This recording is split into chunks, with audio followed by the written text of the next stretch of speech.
Hello dear bankers. तो कैसे हैं आप लोग? I hope you are doing well. तो मेरा नाम है कुंदन कुमार और आप सभी का स्वागत है हमारी टारगेट 50 सीरीज के अंदर। आज हमारा लेक्चर नंबर 13 है जिसके अंदर हम पढ़ने वाले हैं चेक ट्रंकेशन सिस्टम के बारे में। ये जो हमारी टारगेट 50 सीरीज है इसके अंदर हम पीपीपी के जो मोस्ट इंपॉर्टेंट टॉपिक्स हैं जिसमें से सबसे ज्यादा क्वेश्चंस पूछे जाते हैं उसको डिस्कस करते हैं। फिर उस टॉपिक से रिलेटेड जो इंपॉर्टेंट एमसीक्यूज हैं उसकी हम प्रैक्टिस करते हैं ताकि पीपीपी के पेपर के अंदर आपके कम से कम 50 नंबर आ पाए और आप पीपीपी के पेपर को क्लियर कर पाओ। तो ये सीरीज आपके लिए काफी ज्यादा बेनिफिशियल रहने वाली है। आज की क्लास को स्टार्ट करने से पहले मैं आपको बता दूं कि इस वीडियो के डिस्क्रिप्शन बॉक्स में आपको हमारी 3 ई बुक्स जो है वो मिल जाएगी। पहली ई बुक के अंदर आपको 135 से ज्यादा इंपॉर्टेंट टॉपिक्स जो है वो मिल जाएंगे जिसकी हेल्प से आप अच्छे तरीके से जेईई एग्जाम की प्रिपरेशन कर पाओगे।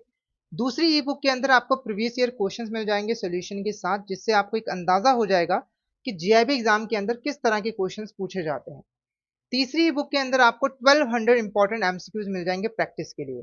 ये जो ई बुक्स हैं ये फ्री ऑफ कॉस्ट है, दिए गए लिंक के ऊपर जाइए और ये ई बुक्स आपको मिल जाएंगे। अब बढ़ते हैं आज के टॉपिक की तरफ। आज का हमारा फर्स्ट टॉपिक है cheque truncation system. Cheque truncation system को हम एक सिंपल सी एग्जांपल की हेल्प से समझेंगे। तो मान के चलिए यहाँ पर दो लोग हैं, एक का नाम है राहुल और एक का नाम है करण। ठीक है, राहुल ने करण से 10,000 रुपए की गुड्स यहां पर परचेज की है। ठीक है, अब राहुल को पेमेंट करनी है तो राहुल ने करण के नाम पर एक चेक इशू कर दिया 10,000 रुपए का और बोला कि जाकर इस चेक को कैश करवा लीजिए। ठीक है, तो यहां पर देखो जो राहुल है वो है ड्रॉयर जिसने चेक को ड्रॉ किया है और जो करण है वो है पे जिसको इस चेक की पेमेंट मिलनी है। ठीक है, करण का जो बैंक है वो है एसबीआई, है ना। तो करण ने अपने बैंक में जाकर चेक को प्रेजेंट कर दिया।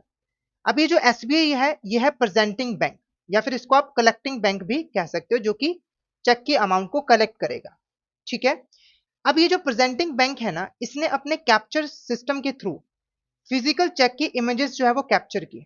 ठीक है, फिर उस इमेजेस को माइक्रो डेटा के साथ क्लियरिंग हाउस के पास जो है वो भेज दिया। अब जो क्लियरिंग हाउस था इसने यहाँ पर चेक की इमेज और माइक्रो डेटा की हेल्प से जितनी भी डिटेल्स थी उसको यहाँ पर नोट डाउन किया, जितने भी एंट्रीज थी उसको यहाँ पर पास की बुक्स ऑफ अकाउंट के अंदर। ठीक है, और ये जो चेक की इमेज है और माइक्रो डेटा है ये भेज दिया पेइंग बैंक के पास।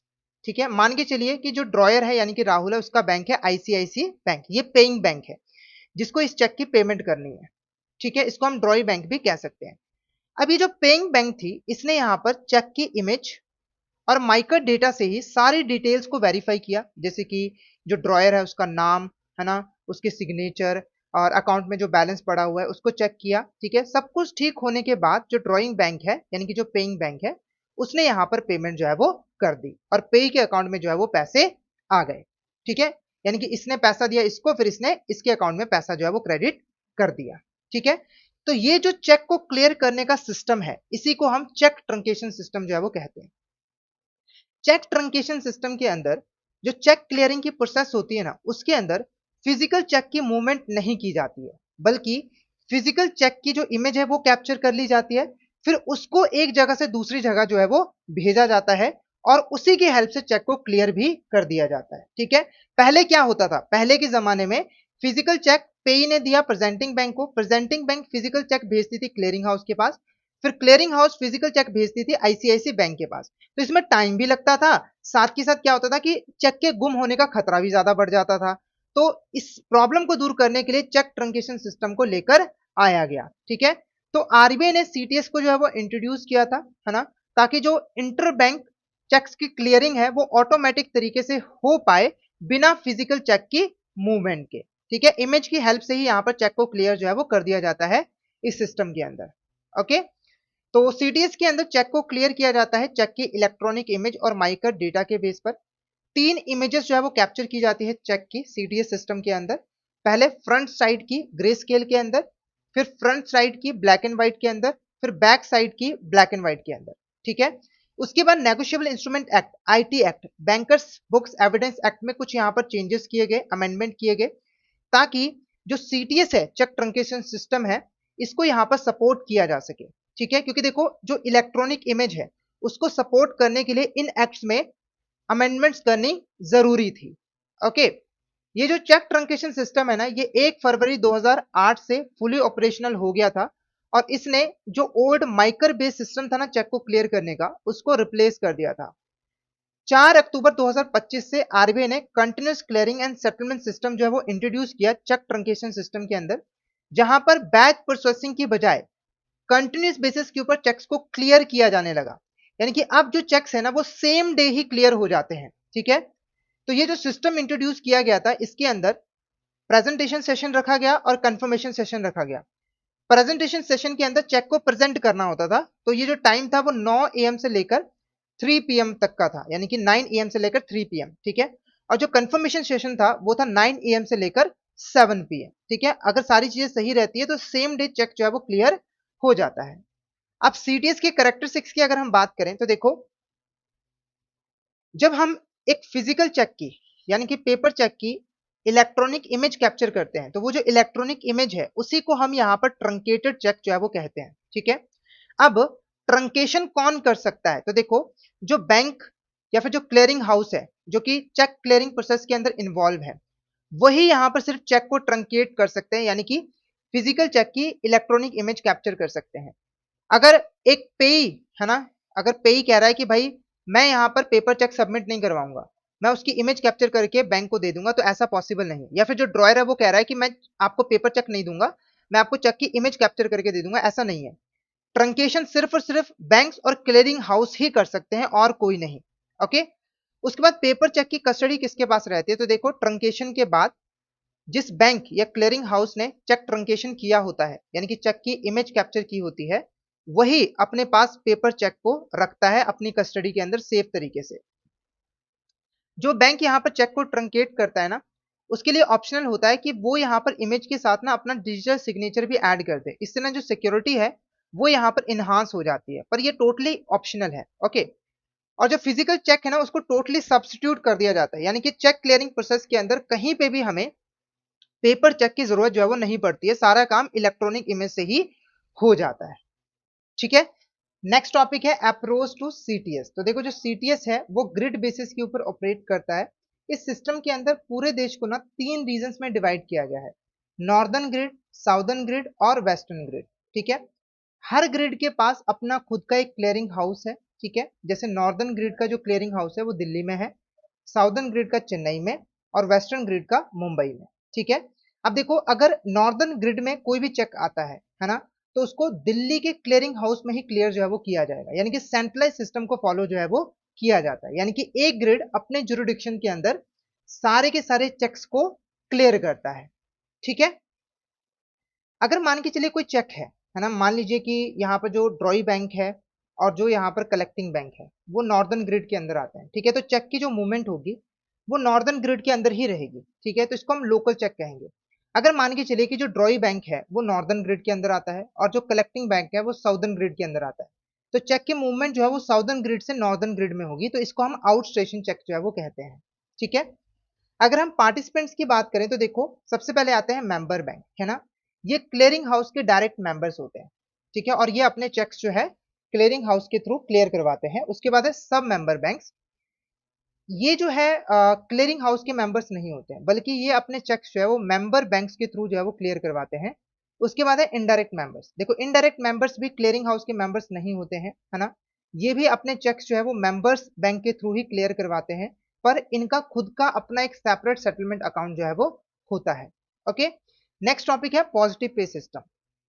तो देखो जो रिजर्व बैंक ऑफ इंडिया है उसने 2021 में पॉजिटिव पे सिस्टम को इंट्रोड्यूस किया लार्ज वैल्यू चेक्स के लिए, जिसकी अमाउंट 50,000 या उससे ज्यादा है, ताकि चेक रिलेटेड जो फ्रॉड्स हैं उनको प्रिवेंट किया जा सके। इसमें होता क्या है, तो देखो जैसे ही कोई पर्सन चेक इशू करता है तो चेक की जो इंपॉर्टेंट डिटेल्स हैं, जैसे कि beneficiary pay details, date of cheque, amount, name of the drawing bank, ये सारी जो डिटेल्स हैं वो ईश्वर को SMS, mobile app, internet banking, ATM के थ्रू बैंक को सबमिट करवानी होती है। ठीक है, ताकि जब पे यहाँ पर चेक बैंक के सामने प्रेजेंट करे, तो जो बैंक है वो ईश्वर के द्वारा सबमिटेड डिटेल्स को चेक के डिटेल्स के साथ मैच कर पाए, वेरीफाई कर पाए। ठीक है, जब यहाँ पर वेरिफिकेशन की जाती है, अगर कोई डिफरेंस आ जाता है, जैसे मान लीजिए कि चेक का जो इश्यूअर था उसने सबमिट करवाया था, पेई का नाम है राम, ठीक है, पर जो चेक प्रेजेंट किया गया है उसके ऊपर पेई का नाम लिखा हुआ है रमन, है ना, तो क्या होगा, तो यहाँ पर सीटीएस फ्लैग कर जाएगा और यहाँ पर ड्रॉई बैंक और जो प्रेजेंटिंग बैंक है दोनों को ही नोटिफाई जो है वो किया जाएगा, और जो भी बैंक यहाँ पर रिस्पॉन्सिबल होगी, है ना, वो इस डिफरेंस को मैनेज करेगी, एड्रेस करेगी, ठीक है। एनपीसीए ने पॉजिटिव पे फीचर को इंट्रोड्यूस किया था सीटीएस के अंदर, ठीक है, और ये जो फैसिलिटी है वो ऑल कस्टमर्स जो कि यहाँ पर 50,000 या फिर उससे ज्यादा अमाउंट का चेक इशू करते हैं उनके लिए अवेलेबल है। हालांकि ये ऑप्शनल है, मतलब कस्टमर चाहे तो इसको ऑप्ट कर सकता है या फिर मना भी कर सकता है, पर अगर हम एक बैंक की बात करें तो अगर चेक की अमाउंट 5 लाख या उससे ज्यादा है तो बैंक अपने कस्टमर के लिए पॉजिटिव पे सिस्टम को मैंडेटरी भी कर सकता है, ठीक है। तो यहाँ पर जो हमारा टॉपिक था चेक ट्रंकेशन सिस्टम वो कंप्लीट होता है। अब हम एक समरी जो है वो डिस्कस कर लेते हैं। तो सीटीएस क्या होता है, तो देखो सीटीएस चेक ट्रंकेशन सिस्टम के अंदर चेक की जो इमेज है, माइक्रो डेटा है, इसके बेस पर चेक को क्लियर किया जाता है। जो पेपर चेक है उसकी कोई भी फिजिकल मूवमेंट नहीं होती है। जो एनआई एक्ट है, आईटी एक्ट है, बैंकर्स बुक्स एविडेंस एक्ट है, वो भी यहाँ पर सीटीएस को सपोर्ट करते हैं और ये फुली ऑपरेशनल हो गया था 1 फरवरी 2008 से। ये काम कैसे करता है, तो देखो पेई जो है वो चेक प्रेजेंट करता है प्रेजेंटिंग बैंक के पास, ठीक है। प्रेजेंटिंग बैंक कैप्चर सिस्टम की हेल्प से चेक को ट्रंकेट करता है, यानी कि उसकी इमेज कैप्चर करता है, फिर वो भेज देता है माइक्रो डेटा के साथ सीटीएस क्लियरिंग हाउस को। फिर जो सीटीएस क्लियरिंग हाउस है वो चेक की इमेज और माइक्रो डेटा भेज देता है ड्रॉई बैंक को। ड्रॉई बैंक जो है उसी से डिटेल्स को वेरीफाई करता है और यहाँ पर पेमेंट कर देता है। जो सीटीएस है वो ग्रिड बेसिस के ऊपर काम करता है। 3 ग्रिड है, वेस्टर्न ग्रिड, नॉर्दर्न ग्रिड और साउदर्न ग्रिड, ठीक है। की फीचर्स की बात करें, इलेक्ट्रॉनिक इमेज जो होती है उसको हम ट्रंकेटेड चेक कहते हैं और सिर्फ ऑथराइज पार्टीज ही चेक को ट्रंकेट कर सकती हैं, ठीक है। फिजिकल चेक को टोटली सब्स्टिट्यूट कर दिया जाता है, ठीक है। हालांकि जो पेपर चेक है वो ट्रंकेटेड एंटिटी अपने पास रिटेन करके रखती है और जिसने चेक को ट्रंकेट किया है वो डिजिटल सिग्नेचर भी अपना ऐड कर सकती है, ठीक है। पॉजिटिव पे सिस्टम की बात करें, अगर चेक की अमाउंट 50,000 है उससे ज्यादा है तो जो इशुअर है जिसने चेक इशू किया है वो कुछ इंपॉर्टेंट डिटेल्स बैंक को सबमिट करवाएगा। बैंक उन डिटेल्स को चेक की डिटेल्स के साथ वेरीफाई करेगा, मैच करेगा, मिसमैच आएगा तो सीटीएस फ्लैग कर जाएगा, बैंक को नोटिफाई किया जाएगा, ठीक है। और रिस्पॉन्सिबल बैंक जो है इस प्रॉब्लम को रिजॉल्व करेगी, ठीक है।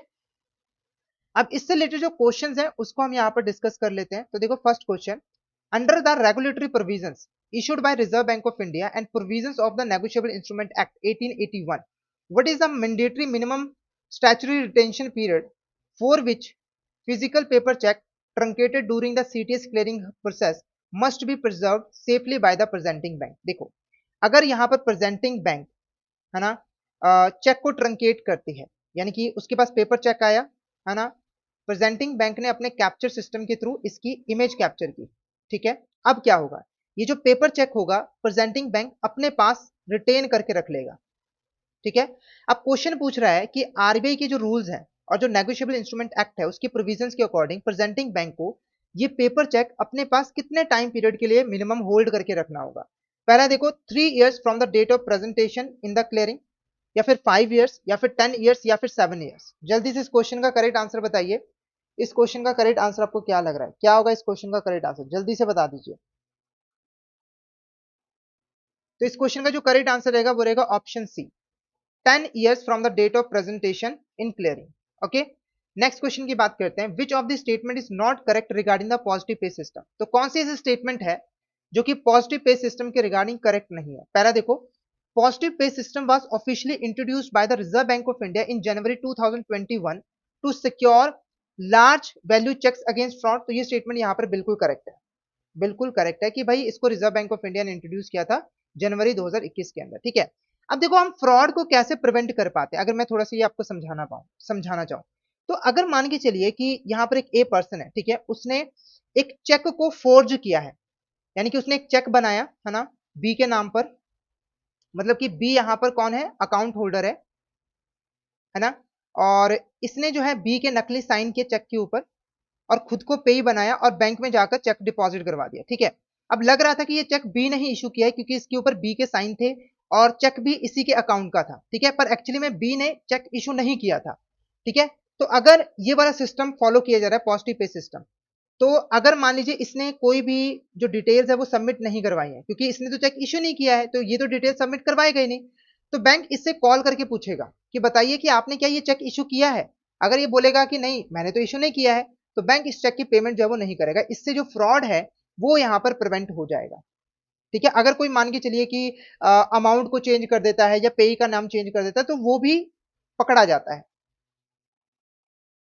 पीपीएस के अंदर जो इशूअर है वो यहाँ पर चेक की जो इंपॉर्टेंट डिटेल्स है जैसे कि payee name, date, amount, drawee bank name, इसको इलेक्ट्रॉनिकली सबमिट करवाता है बैंक को एसएमएस, मोबाइल ऐप्स और इंटरनेट बैंकिंग के थ्रू। ये स्टेटमेंट बिल्कुल करेक्ट है। ठीक है, अगर मान के चलिए कि इश्यूअर की जो प्री सबमिटेड डिटेल्स है और चेक जो प्रेजेंट किया गया उसकी डिटेल्स में मैच नहीं होता है, डिफरेंस आ जाता है, ठीक है, तो ड्रॉई बैंक और प्रेजेंटिंग बैंक दोनों को इमीडिएटली नोटिफाई किया जाता है। तो ये भी बिल्कुल करेक्ट है। ठीक है, उसके बाद जो पॉजिटिव पे की फैसिलिटी है वो यूनिवर्सली मैंडेटरी है ऑल बैंक अकाउंट होल्डर्स के लिए, जो कि यहाँ पर 25,000 से ज्यादा का चेक यहाँ पर इशू करते हैं। तो ये गलत है। पहले तो अमाउंट गलत है कि भाई 50,000 या फिर उससे ज्यादा का अगर चेक इशू किया जाता है तब ये सिस्टम जो है वो अप्लाई होता है। ठीक है, दूसरा ये कि ये मैंडेटरी नहीं होता है, ये ऑप्शनल होता है। ठीक है, तो ऑप्शन डी आपका करेक्ट आंसर जो है वो रहेगा।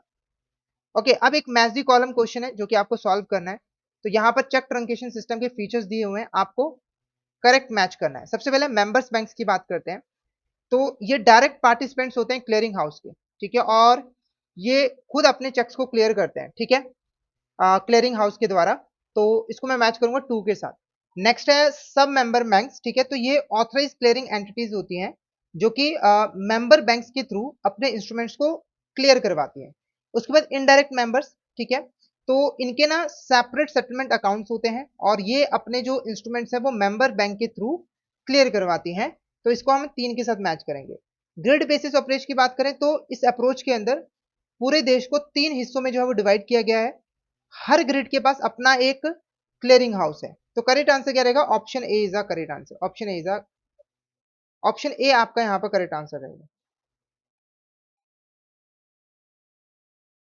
ठीक है, तो यहाँ पर आज का जो हमारा टॉपिक है वो कंप्लीट होता है। आई होप आज का टॉपिक आपको अच्छे तरीके से क्लियर हो गया होगा।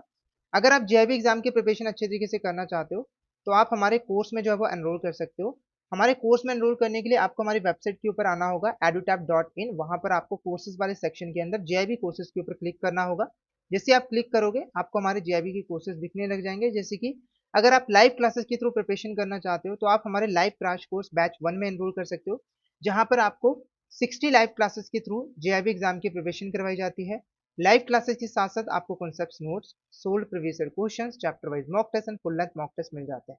ठीक है, और अगर आप प्रैक्टिस करना चाहते हो तो आप हमारे टेस्ट सीरीज में एनरोल कर सकते हो, जहां पर आपको solved previous year questions, full length mock test, chapter wise mock test जो है वो मिल जाते हैं। ठीक है, अगर आप डेमो लेना चाहते हो, है ना, तो हमारे 2 डे डेमो मास्टर कोर्स में आप एनरोल कर लीजिए, जहां पर आपको concept classes, concept notes, solve previous year question, chapter wise mock test and full length mock test मिल जाते हैं। इस कोर्स के अंदर आप 1 रुपए में एनरोल जो है वो कर सकते हो। ठीक है, अगर आप बिल्कुल बेसिक से प्रिपरेशन करना चाहते हो तो आप हमारे कंप्लीट मास्टर कोर्स में एनरोल कर लीजिए, जहां पर आपको चारों पेपर के concept classes, live classes, concept notes, solve previous year question, chapter wise mock test and full length mock test मिल जाते हैं। ठीक है, अगर आप इंडिविजुअल सब्जेक्ट की प्रिपरेशन करना चाहते हो जैसे कि पीपीबी, तो आप पीपीबी के मास्टर कोर्स में एनरोल कर सकते हो, है ना। वहां पर आपको पीपीबी के concept classes, live classes, concept notes, solve previous year question, chapter wise mock test and full length mock test मिल जाते हैं। ऐसे ही आपको आईएफएस का मास्टर कोर्स मिल जाएगा, एएफएम का मिल जाएगा और आरबीडब्ल्यूएम का भी मिल जाएगा। ठीक है, तो जल्दी से हमारे कोर्स में जो है वो एनरोल कर लीजिए। तो आज का जो टॉपिक है वो हमारा यहाँ पर कंप्लीट होता है। आई होप आज का सेशन आपको अच्छा लगा हो। सेशन अच्छा लगा तो सेशन को लाइक कर देना, शेयर कर देना अपने फ्रेंड्स एंड कलीग्स के साथ, और चैनल को सब्सक्राइब भी जरूर कर देना। तो आज के लिए इतना ही, मिलते हैं नेक्स्ट क्लास में। Thank you so much everyone.